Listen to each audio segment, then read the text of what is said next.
We've been looking to, expand our playstyles more. We've kind of became predictable, I feel like, at the end of last season by doing like a lot of the same things over and over. So we're trying out a lot of different strategies and, always just trying to find out what the best thing we can do is.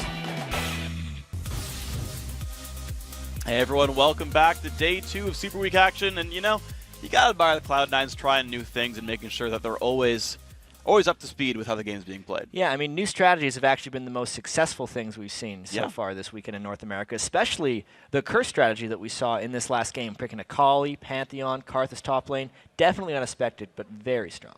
Yeah, so of course we will be seeing more of C9 later on today as they talk about their new strats, but let's actually break down that Curse strategy, because it was a fun game. They did a lot of interesting things. Chat, what stood out to you? Yeah, I mean, the thing that stood out to everyone, also stood out to me, their Voyboy's Akali was dominating, but kind of why it was dominating, I think it's just a fantastic pick against Yasuo, because we've seen a lot of these Yasuos play in the past. We saw one do very well against LeBlanc in mid lane, because no MR per level means he's technically weak to assassins unless he can block the spells like he can against Gragas. But he can't do that against Akali, and Voyboy just really destroyed him. Yeah, and he kept triggering the shield with the Q as well. Like, all the standard fallback patterns was like low cost, low damage spike. The shield's duration is super short. A lot of really good moves by Voy. He played that matchup amazing. Yeah, and we actually have a clip of Voyboy, and this also speaks in our next point, which is how Zuna's synergy isn't working that well with ManCloud. But let's get the clip up right on the screen here so we can talk through it. And we can see here Voyboy was already beating ManCloud a little bit, but it was kind of okay. The farm was only 16 off. Let's just roll the clip right here.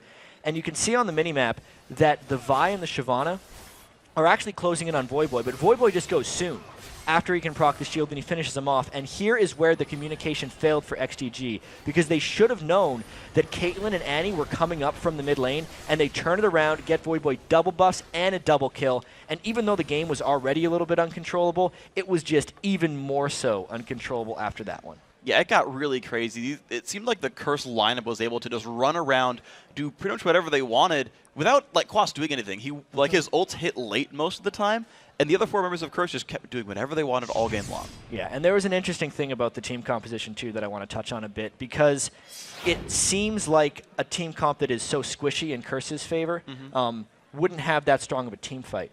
But because they got a little bit ahead, it worked against this specific XG composition. If we look at their lineup, they actually had, with Yasuo, Shyvana, and Vi, 3 melees in their kind of carry positions, up jungle, top, and mid, and very little peel for Jinx on Xmithie.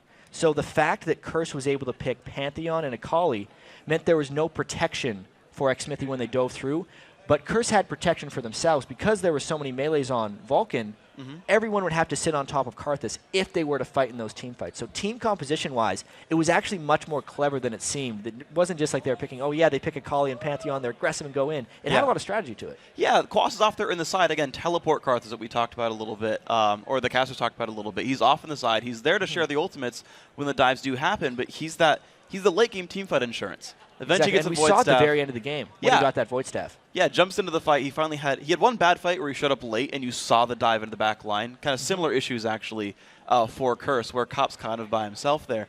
But yeah, they actually get it together as a group of 5. Dominate jumps in, and even though Pantheon's squishy and is going to die really quick, and he in fact died in that fight, the rest of the damage output comes so fast from Curse that that's enough for them to start the fight. Yeah, and I think if XGG wanted to pull back a bit better in that game, just so they could get to a phase where Curse wasn't so far ahead, is they have to lane swap Yasuo around as much as possible. He would have been able to lane against Karthus, and that would have also helped them maybe take advantage a little bit of Curse's squishy laning phase. Because once they get through the laning phase, because of the interactions and teamfights with all the melees versus Karthus and no protection for Xmithie's Jinx, it wasn't going to work for them, and that's why we saw such a one-sided Curse win. Yeah, so well played, of course, by Curse. We'll be seeing them more this week. But guys, we asked you on the Twitterverse to let us know what roster changes have been the most successful and why.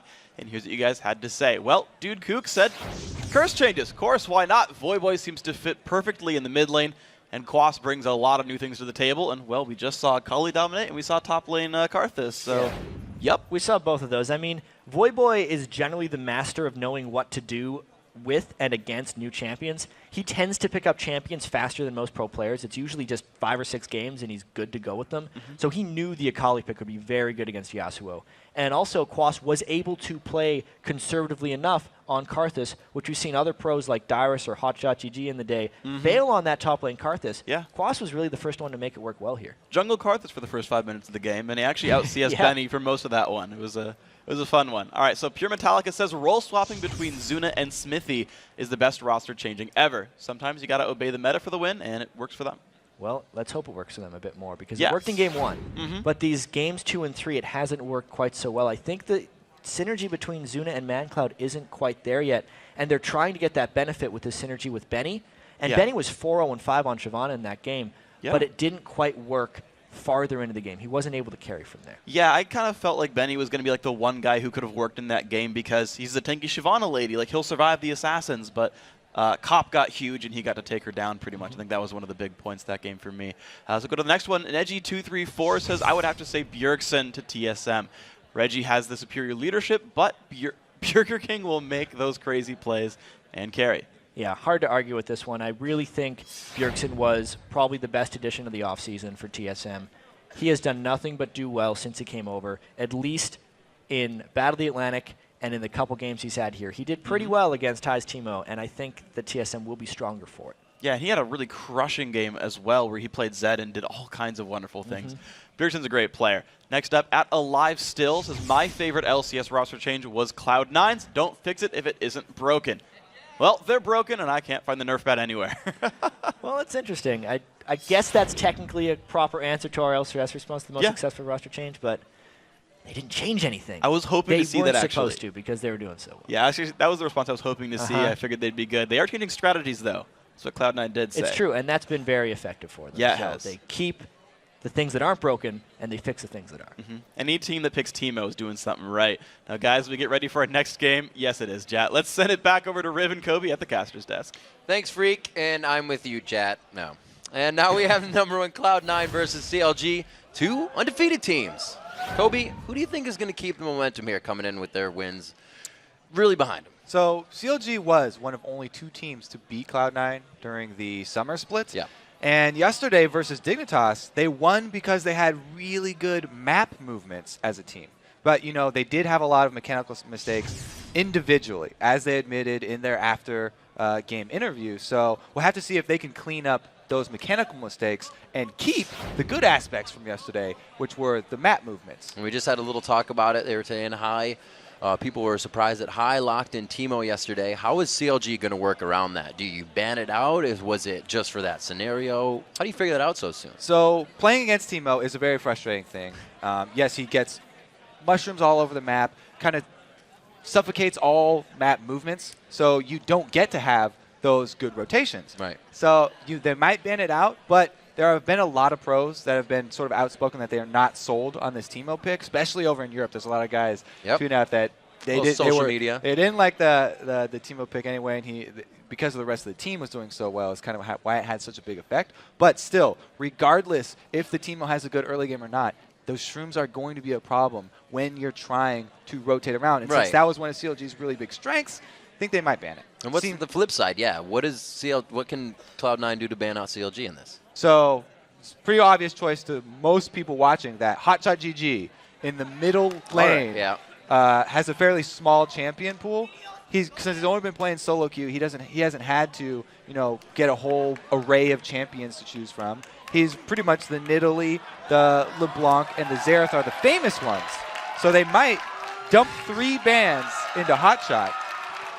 However, he does play a lot of other champions, played this game for a very long time, so I'm sure that he has other things to fall back on. He just will be a little bit more rusty on those champions than he would be, say, on the Xerath or LeBlanc, which he's been dumping games into. It's great to see him back in the chair, right? Usually he's got the knees up to the chest and he's solo queuing online. That smile he had yesterday after their win was heartwarming. I'm back. That's what he's saying. So the 2 bot lanes, very acclaimed, the duos coming in for each team. Who do you think is going to have the upper hand in this? Now, we definitely have to talk about these bot lanes because Double Lift, he likes to talk a big game. He's very outspoken. But Lemon Nation and Sneaky are also a very solid duo. So this one should be pretty close. We will see. He's the man with the notebook right there. He also brings a lot of the strategy. Just click the lantern. Just click it. Click it. All right, let's check out the starting lineups. We don't want to have any further ado to this game. On the blue side, it is Cloud9. In the top lane is Balls. Meteos in the jungle. High in mid lane. Sneaky at AD carry. And as we just saw, Lemon Nation on support. And on the red side, it's CLG with Nien up top, Link in the jungle, Hotshot mid, double lift on AD carry, and Afro Move supporting. High getting out a big yawn there. Get the sleep out of his eyes. He's ready for this one. Now, you know, like reading that lineup, you realize that the players on CLG started out as, all of them started out as either an AD carry or a mid laner player.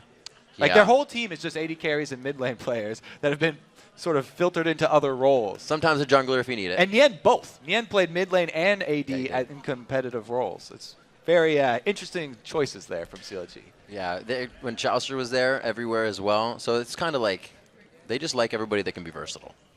Meanwhile, Cloud9, the whole team, they've been one of the most cohesive teams, I think. Nobody questions their teamwork and their shot calling. I think that's really their greatest strength. Maybe they need to. We'll have to see if they've got more interesting plans like the Teemo pick. I'm sure that they are not relying on that Teemo pick. So if it gets banned away, I don't think it's going to be a huge detriment to their game plan. High, his champion pool is a little bit shallow as well, though. Bit. So it'll be interesting to see, especially how that mid lane does play out. Oh, a hot shot ban. All right. We'll have to see how that goes. If the first one's a hot shot ban, I think some more are going to follow.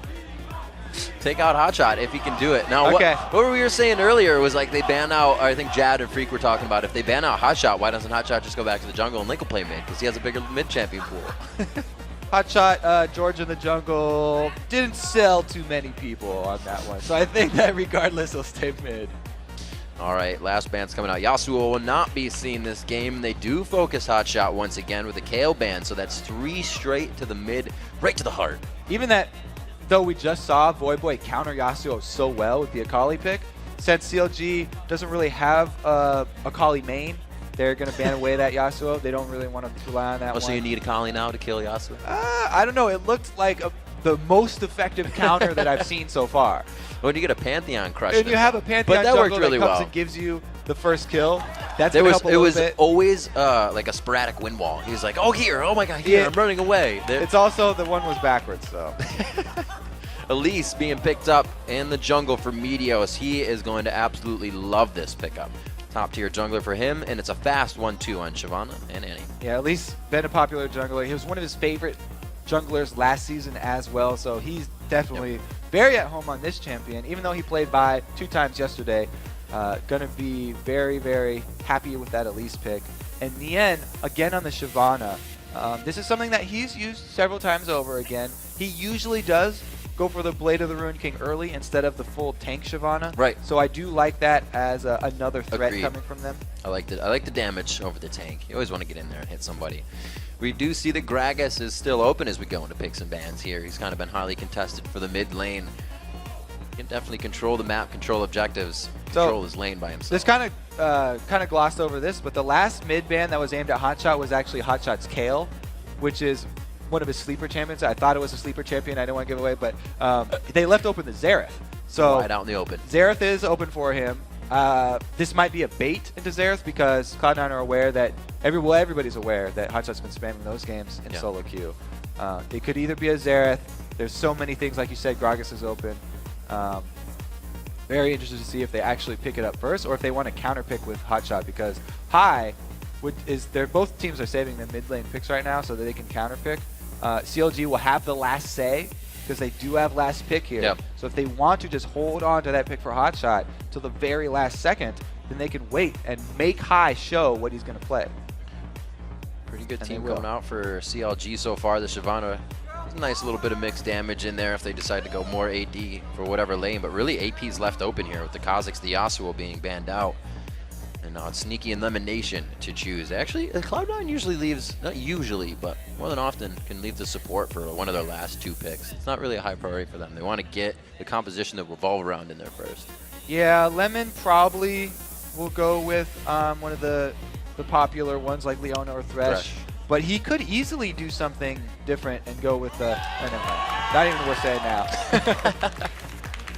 Great mix of damage from that team. They have the potential of assassination largely coming in from Elise and Zed, and then rush down and catch potential just still there from the rest. I find it really interesting that Hai and Bjergsen are the two players that are still playing Zed, and they are the two players that are kind of like the closest mid lane players. They play against each other a lot, and they're very open with each other, sharing a lot of strategies and advice with each other. So we'll have to see if Hai can pull off some of those similar moves to Bjergsen, because those were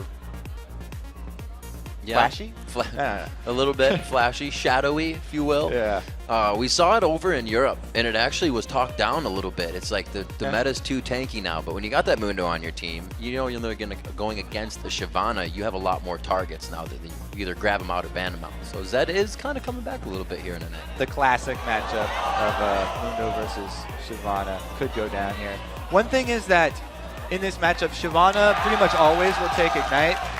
So they did lock it in. That was the other sleeper pick we didn't want to give away. But Hotshot, now, Cassiopeia is a very interesting champion because she has the potential for huge outplays because her Q poison gives her that speed buff. And also, if her target is poisoned, then she gets almost an instant cooldown reset. It takes it down to 0.5 for her Twin Fang. But she's very squishy.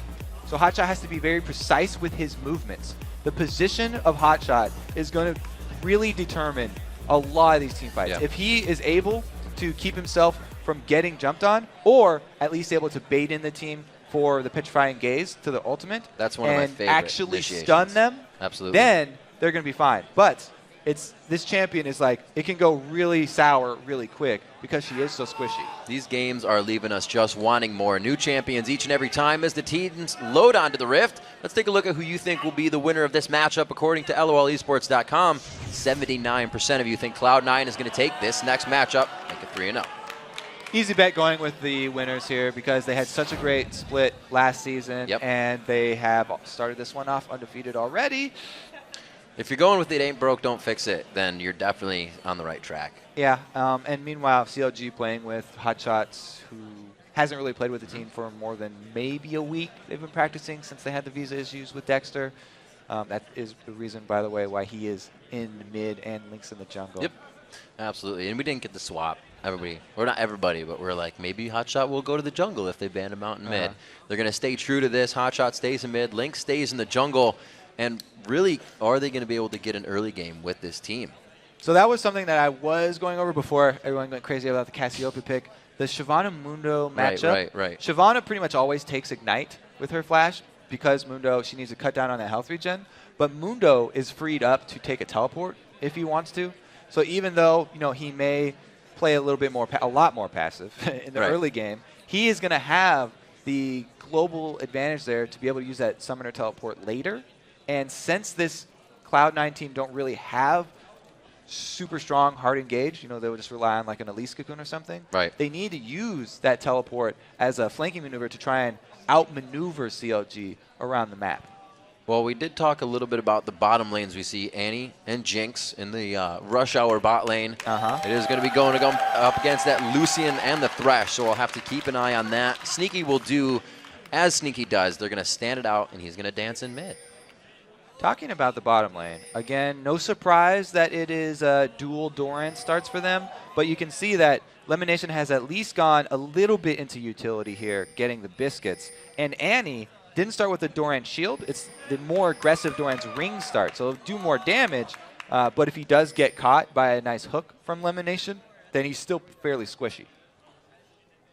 Now, what kind of champion is, Cassiopeia going to bring to this? Can she be hit early and still come around in late game? So what kind of champion she is easily tilted. Her lane is easily tilted by jungler influence. Okay. If Meteos is able to come around, what you usually like to do on Elise when you're ganking the mid lane is come around one of these walls here to get off a cocoon from the Fog of War. Because your cocoon can get all the way to the center of that mid lane. It's one of the favorite ganking spots of Elise players. So if Hotshot does get caught by one of those cocoons, it'll be really easy for Hai to capitalize on that and just immediately jump on her with Zed. Her being so squishy, Hotshot can probably get away, or Hotshot won't be able to get away because he doesn't run barrier. He's run Ignite, going for the aggressive. going to see the glorious 2v2 matchup, so we are going to get to see who is top dog within these two teams.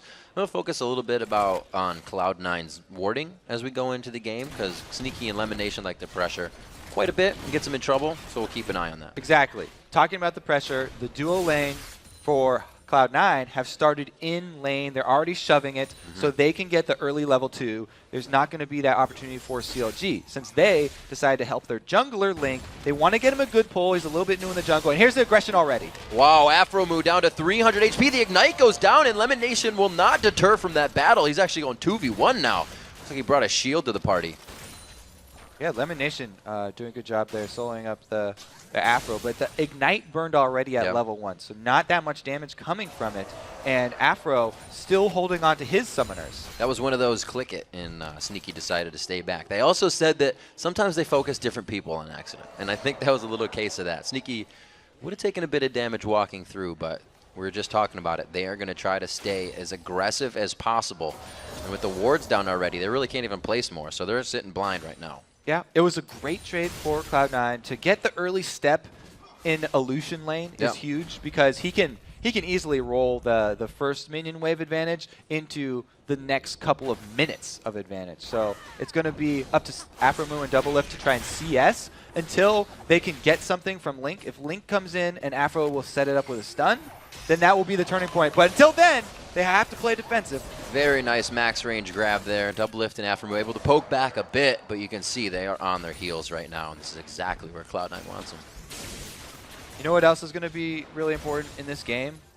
Since we were talking about Cassiopeia, the blue buff control for CLG is going to be really important. I mean, for Cloud9, it's the normal amount of importance, I guess, because Meteos does love to have blue buff on that at least, and even High would love it on Zed just for the cooldown reduction and energy, but it's super crucial for Cassiopeia. If she gets blue buff, she can spam out her Q, poison, and not even lose mana. Because of the passive that reduces the mana cost, she can just keep that up constantly. And there they are, coming exactly from the spot you said before, right behind next to that turret. Oh, again in the bottom lane, down to 300, 600 combined health between these two. He splits the uprates with the death sentence. They're not going to go for it. I have to say that was a really good job by Hotshot. He was thinking the exact same thing, knew that Meteos was going to head mid, come for that Fog of War cocoon. He wards one side and charges the other. Link waiting for this counter. Great use of the volatile spider there by Meteos. Just a quality play. No flash. Hotshot very low. It's going to be 100 HP. He goes in for the flash kill, and he comes out easy. The vision in the bottom lane allowed High to get that aggression in. Well, Meteos using his flash to burn Hotshot's flash, meaning there was no defensive summoner. Since, again, Hotshot had gone with Ignite. He had so much confidence that he was going to be able to get a kill. He did not go barrier and pays for it with his life. Whoa! They are putting a lot into this one. The flash already went down. Link is going to go down. The red buff gets transferred over. The Ignite is there. They drop Doublelift. He keeps himself alive. High gets out of this one, and Meteos gets a refresh. So that last gank there from Link, he goes for the flash then Vault Breaker, which is an easier move than the Vault Breaker then flash. Okay, so let's talk about the bottom one then, since we're showing this. Sneaky does get stunned up here, and they combo it. Sniper. Beautiful play right there, because I thought they were going to be on the defensive for the first couple minutes, but they turned it around with a very nice stun combo. This is not the live patch. This is before the activation of the Flame Chompers was increased. Right. At this point, you know, anti-stun more than long enough to get off those Flame Chompers. That was really quick adaptation by all the lanes. As soon as they saw the junglers weren't there in each instance, they took advantage to get kills. Right. And, oh yeah, talking about the junglers, I was going to say, since Link is sort of new to the jungle, yes, very new to the jungle, he hasn't had that many games on Vi, and even people who have played Vi for a very long time don't have the confidence to do the Vault Breaker cast and then flash at the end, because you'll lose a little bit of distance, and a lot of people will just go with the flash and then Vault Breaker because it's very fast too, but he barely missed that one. So High was able to get out, as you saw, with maybe under 50 HP.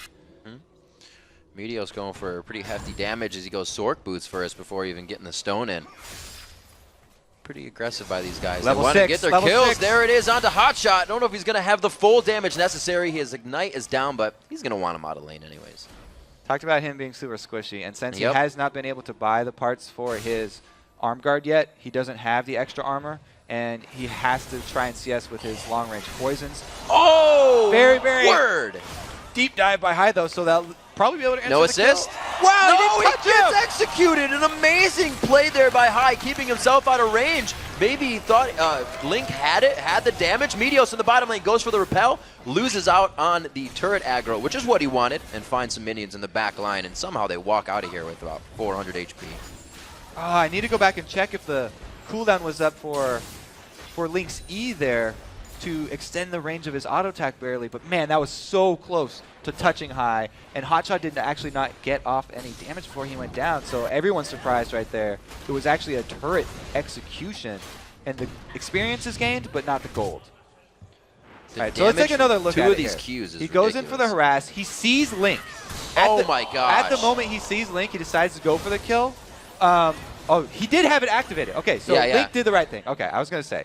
Really good job by Link. He wanted to get that extra range for his auto attack, but even that wasn't quite enough. Why can't I punch my own minions? Close. Yeah, exactly. That would work. So we got about a 2,000 gold lead now, cresting in favor of Cloud9. See Nien doing a good bit counter jungling there. The blue buff not as important for Cloud9, but we were talking about that for CLG, so we'll have to make sure they get that here as we get into the game. The top lane we haven't talked about for a while, but it's because, you know, it's that classic matchup. A lot of people very familiar with this matchup by now, so probably don't have to go over that one too much. Mundo does have the advantage, though, since his teleport's still up. He hasn't had to use it. Shyvana hasn't actually been able to make anything happen early. Sometimes she can get a nice little bit of early CS lead, since Mundo plays a bit more defensive, but they're just tied up. Looks like, as you said, Nien going for his Blade of the Rune King build to start. Is that going to keep him split pushing, or is he going to want to be fighting and peeling late? You know, if the Blade of the Rune King is completed, then it gives him a much better chance of killing Mundo. Right. And it gives him a lot more threat there. So he can pressure that Mundo and try and keep him from being able to use his teleport. Nien, like Shyvana, or on Shyvana, always has the option of interrupting his teleport with the Dragon's Descent. Ward sitting just in front of Elimination may thwart this attempt, but Cloud9 goes very hard when they try to go for a gank. We've heard Meteos say that he does not approach a lane unless he thinks there is a good chance it is going to work.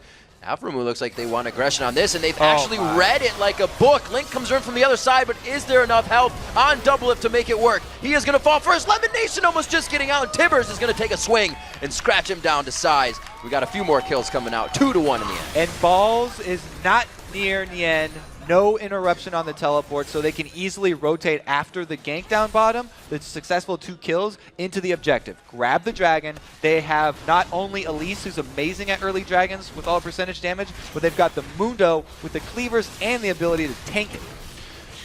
Even more gold here coming in for Cloud9, and they really just have a consistent income, whether it's from kills, what they're trying to take in dragons, or in the farm lanes. We're seeing 70 to 62, 82 to 84 kept nice in the top lane, but 67 to 51 as well, and there's not a Targon to that bottom lane.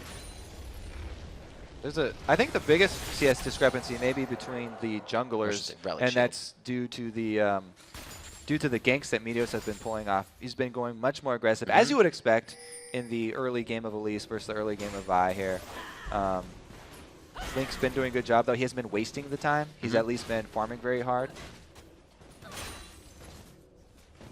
A lot of those are actually lane CS because he does come to lane sort of after someone's dead. Right. We've seen it a couple times now, and Hotshot definitely feeling that pressure mid lane with the kill potential of Zed. There's still kill potential in our bottom lane duo here that we were talking about before. Elimination still has Ignite up. Aphromoo is down along with Tibbers, so with CLG being pushed up so much, they may try something in this bottom lane. We said that's one that's going to have to win for these guys. And I like these really, really deep wards of Cloud9. They saw this Vi rotation, so they're calling for Zed to come down the river and counter-ganking it. A good flash there, but in the bottom lane, it does look like Elimination and Team want to fight. Aphromoo over the shoulder, or rather Doublelift over the shoulder of Aphromoo, and they leave Link to go down valiantly. High trying to come down and get a little bit of part of the fight, but it looks like he is just on the roam.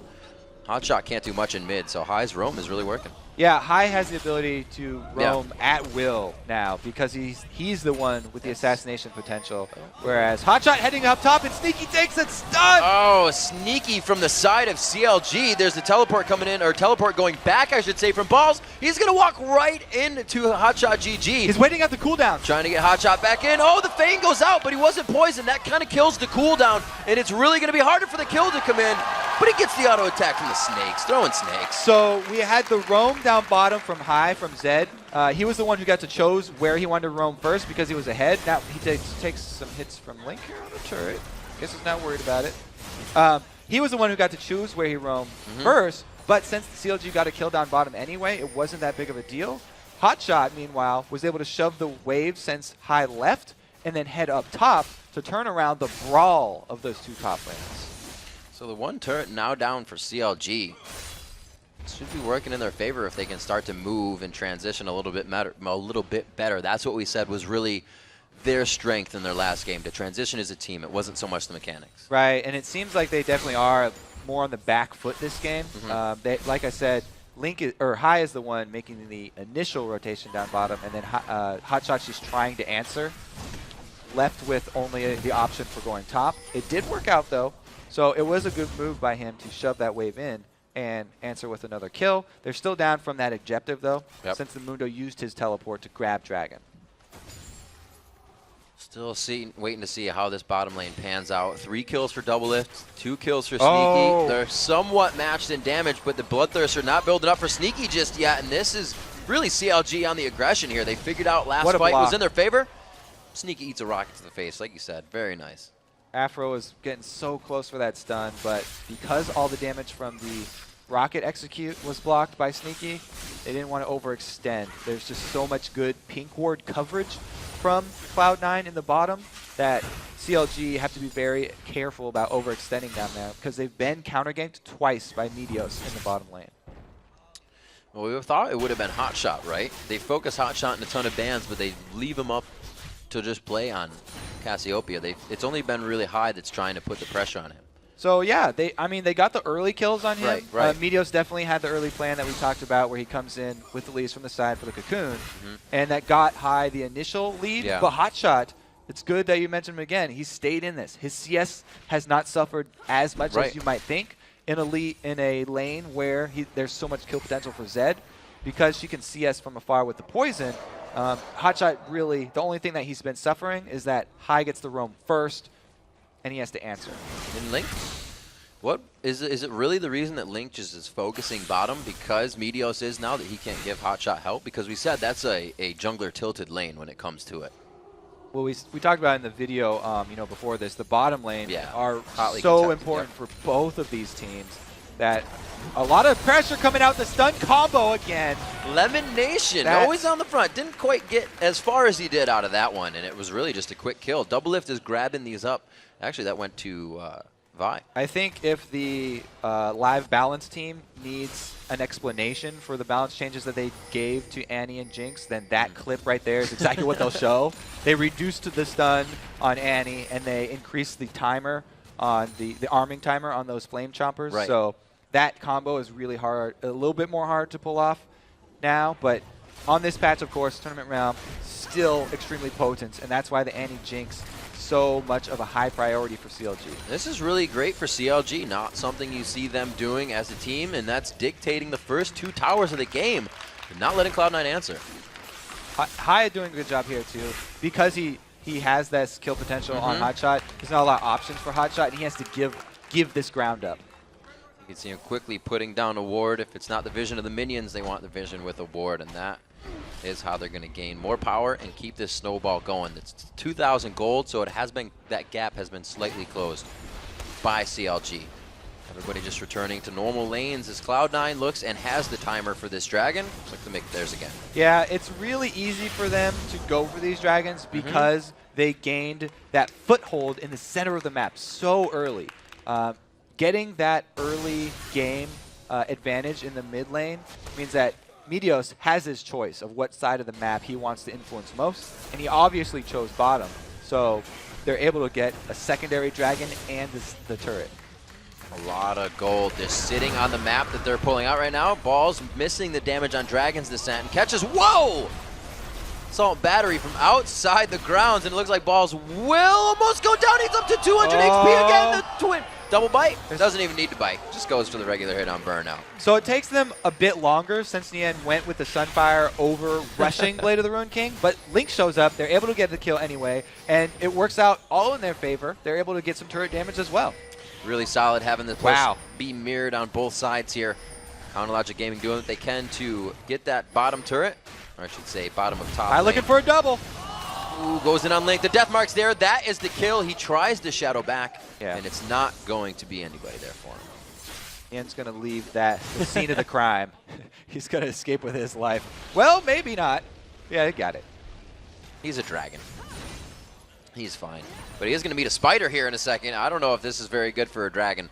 A dragon that's on fire and a spider. We're going to see what happens. The ward goes down. Meteos has level 2 Burnout. boots. Oh, as soon as he cut the angle and like got that fog of war, Burnout. He was out, peeling the tires. I was going to say Meteos has level 2 boots, but Burnout way too fast. Another good stun from Afromu.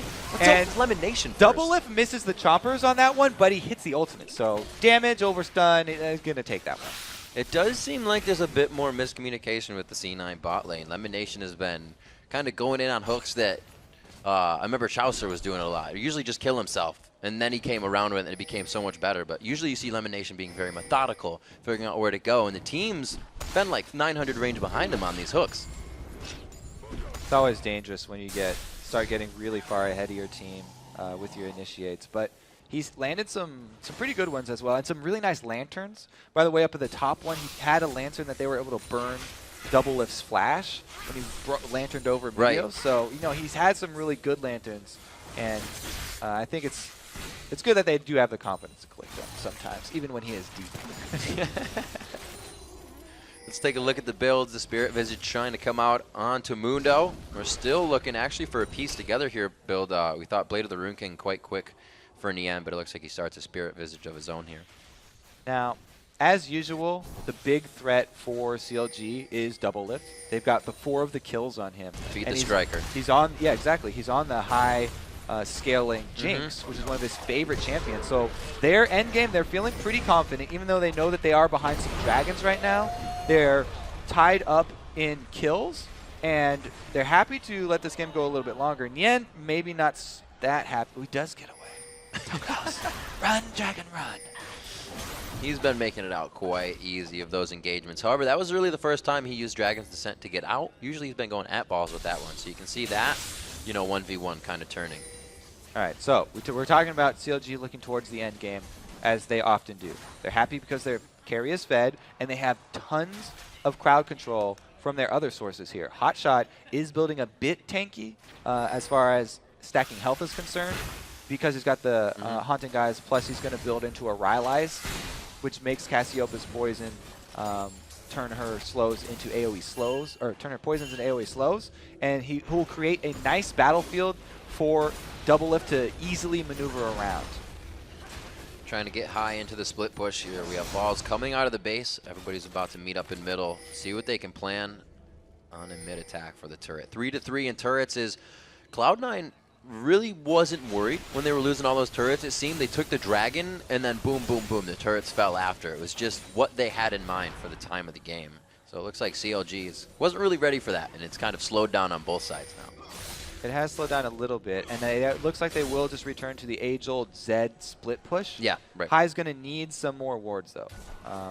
It's very dangerous for him to split push against this team because there is a Vi on it. Usually, Zed, very slippery, can escape against most people. Link, though, on that Vi, can track him down, and they can pull kills on these stray lane split pushers here, where Cloud9 are actually going with 2 split pushers, since Mundo's the one with teleport, but Hai is the one that's sort of fed on the Zed.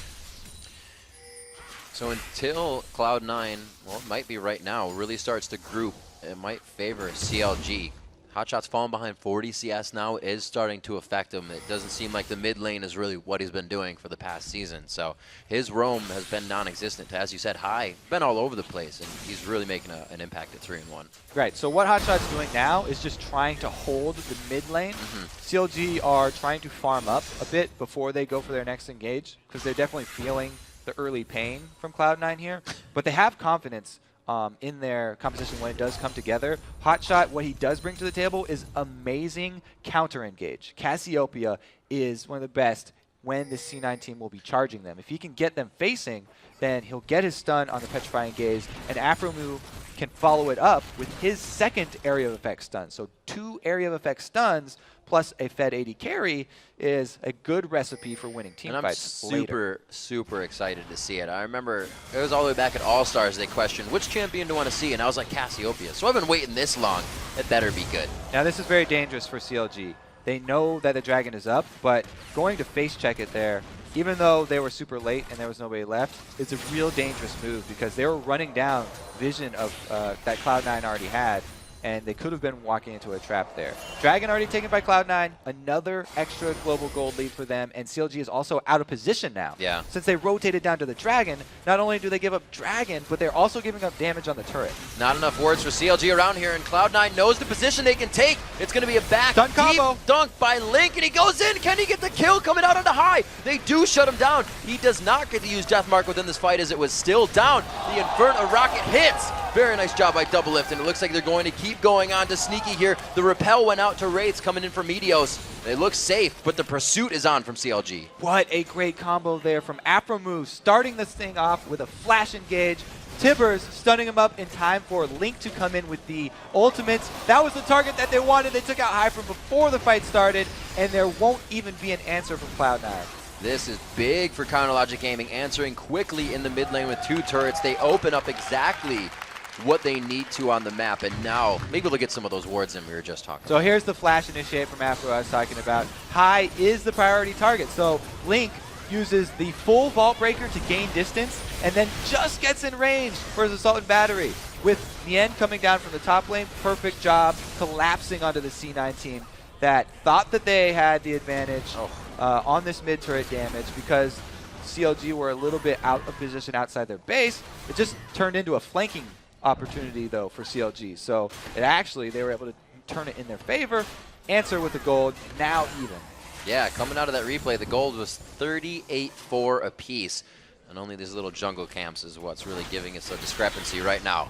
3-5 in turrets. CLG with that big 2 push in mid can definitely make that an inhibitor turret. They can get another fight like that. And it wasn't too bad of a fight. They were initially out of position and made it work for themselves. Yeah, right. What I was talking about in the Champion Select with the Cloud9 team lacking really strong hard engage means that in the late game here, they have to rely on the map movements of the Teleport Mundo and catching people out with their very strong Assassin Zed. So if they aren't able to do that, where they were cornered in that mid lane, CLG, they're the ones with the double AoE stuns and then the single target Vi to pick off the priority target. They really do have the upper hand in the later game teamfights where crowd control means everything. Vision right now more than ever is CLG's friend, using that Fog of War to get their initiations in for pretty much the whole team.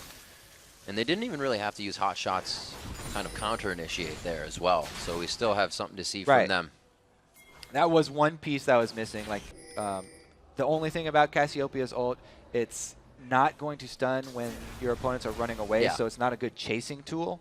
And she'll just sort of decide to put out damage in those situations instead because laying down the poisons does give her that speed boost that we talked about. And with the Rylai's coming in, he'll also be able to slow them down. And it's hard, too, to fight as Cassiopeia, like you said, the mechanics. You miss a poison and you feel almost useless because you try to use Fang if you miss poison and you're like, all right, I wait 4 seconds before I really help anybody. So we'll see if Hotshot can get these mechanics down. He's 1-2-2, sticking with that CS as much as possible. Like we said, he wasn't able to roam earlier, and High has really been enabling his team along with Meteos, both of them. 3 kills on the match, and the team's behind them right now to keep it going. The reason that the the match is going this way right now is because, like we talked about, CLG are the ones who have the hard initiation in their hands. So whenever they run into this C9 team, C9 split, and you can see them scatter. What they're looking for, oh wow, the split push is working. What they're looking for though is to bait out the area of effect stuns from CLG on just one person. So that's why everybody just immediately splits as soon as they see them. Trying to buy time for the split push right now is really working because CLG are not making the decisive call. It's good damage back and forth just between Link and Balls here. You can see in the pip, a lot of damage, and that inhibitor turret will go down. Cloud9 grabs a huge movement here on the bottom lane, and it looks like CLG will start to revert. They're going to try to force it down middle. Nien tries to go in. The HP bars looks like it's going to be in favor of Nien, but High playing it well, and he has the damage to take out Nien almost. More fighting in the mid lane, and it looks like CLG actually can't get out of this one. Balls just kind of keeps them all huddled in together as they try to take him out. The fight continues in favor of Cloud9, and who would have thought that CLG would stick around for this? Well, that was a classic example of the split push strategy outplaying the team fight AoE CC strategy. Really well played by Cloud9. I said that they didn't want to team fight the CLG because of those stuns, and they really just pulled it off right there, buying time for High to get that turret, and then also he was able to fight Nien back into his own fountain. With 4, that was kind of risky to keep fighting that with 4. So this is where High is able to fight Nien into his back fountain. It's because he's waiting for his energy right now. He can finish up this inhibitor, and then he goes for the burst on Nien. Gets him pretty low, but he's not able to survive, so never mind about that fighting him back into the fountain. He just respawned. He went down. He went down in a flurry of other kills. Yeah. So looking now even more at Hotshot's build, the Rylai's is an orthodox item for a Cassiopeia to get, but they're even more trying to enable Hotshot, feed him the ball as much as possible. They're kind of putting all their eggs in one basket too much. All right, so much happened in that last split push that I got confused and it was wrong. All right, so Hive did get his inhibitor, but he went down in the end. Right. However, CLG, the initiate that they decided to do after Nien left, the 4 versus 4 initiate, was the questionable move because 4 versus 4, they weren't able to pull off the AoE stun. No. They overcommitted there, and Meteos did land a Cocoon, so the 1 CC there for C9 did make it count. Whew. The damage of that fight before was kind of odd too, because you have Balls taking damage and Link. Link doesn't have an ultimate that's going to heal him up. So they really started to lose just the beginning of that fight. But 12-12 now, as they are doing what they can. They have to be, or not have to be, but they're kind of forcing themselves into these instances of engagement. We'll see if CLG can finally get that counter engage. It kind of plays into what they've always done. They sit back until they get the fight. So we're going to see them in their base at some point for the next 15 minutes. And that's what they need. Yeah, CLG, now that they sort of lost the crucial mid-game point where they have the advantage of the team fight, but Cloud9 have the advantage in split push, and they make the slightly misstep there around the Baron area. Did definitely cost them, and they'll have to play defensively now. But wow, that was just such high-level team fight versus split push play right there. It was pretty much the classic matchup, and just a little bit of a misstep by the 4-man team that was around Baron. Oh, High going in deep. He tries to use the ultimate, but it hits the back of High, and it looks like Hotshot now will be dove on. Not too much crowd control. Aframu has the stun ready in just a few, but he is holding it even more to help for the rest of the team. Nien is going to be the one to go down. Cloud9 does find one, but they were going deep for that, and the turret wasn't even there in their eyes. And this is why so many people talk about the team play of Cloud9. They were so composed during that Baron standoff, and then they were also very committed to this dive here in the middle that this is probably going to be the end of the game. And once again, an amazing game by Cloud9, coming in very strong. A 30-minute game possibly here as they take down the rest of Counterlogic Gaming outside their base. At least the first pick going into the hands of Meteos at 7-0-5 this game. Other teams definitely going to take notice of that. The Nexus is going to fall. Cloud9 stays undefeated in the spring split of 2014. Oh, can they get double too? Oh dear. That KDA.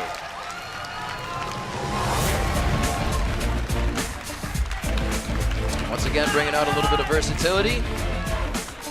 New champions around the map. Nothing super new to see, but they didn't use the same. It wasn't anything new. This was actually something very old. This was what was so popular during Season 3. All these teams were defeating area of effect team fighting compositions with split pushes.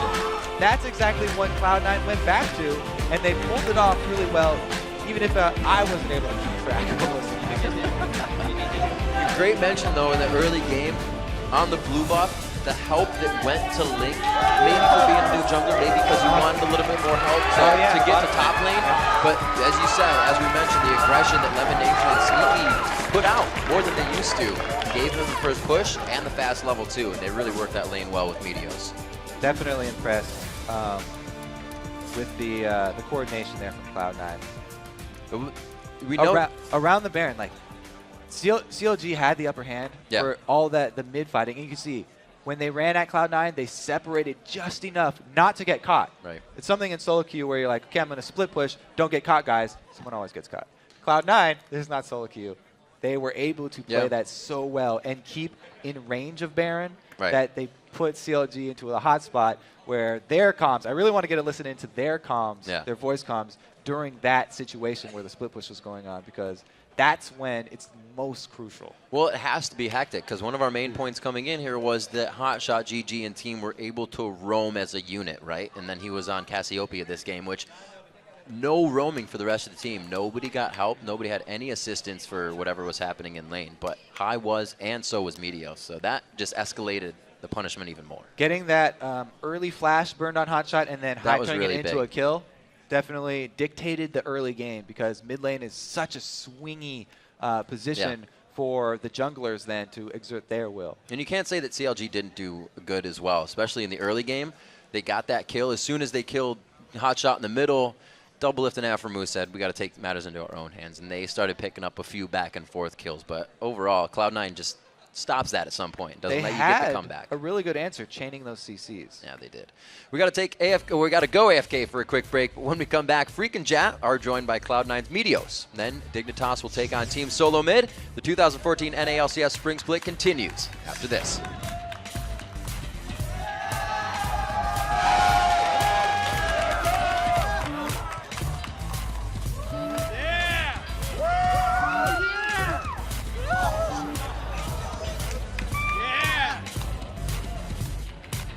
Yo, just killing. I'm taking him.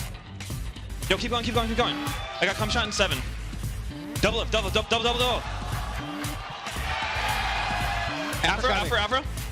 Coming. Yo, Baron. Hot shot. Careful. Finish him. Deshaun, I got him. I'll kill him. Fuck. I got the inhib though. I got inhib. Oh, in 29. We can Baron. You guys can Baron. Get him. Yo, Muna going. Muna, go. Yo, don't stack. Kill Hotshot. Hotshot's no. Turn. Nia's getting shit on. Yo, sneaking on turret. Oh, Nia. Kill Nia. Someone take turret. Alright. I don't think we should have baited Baron at all. Yeah.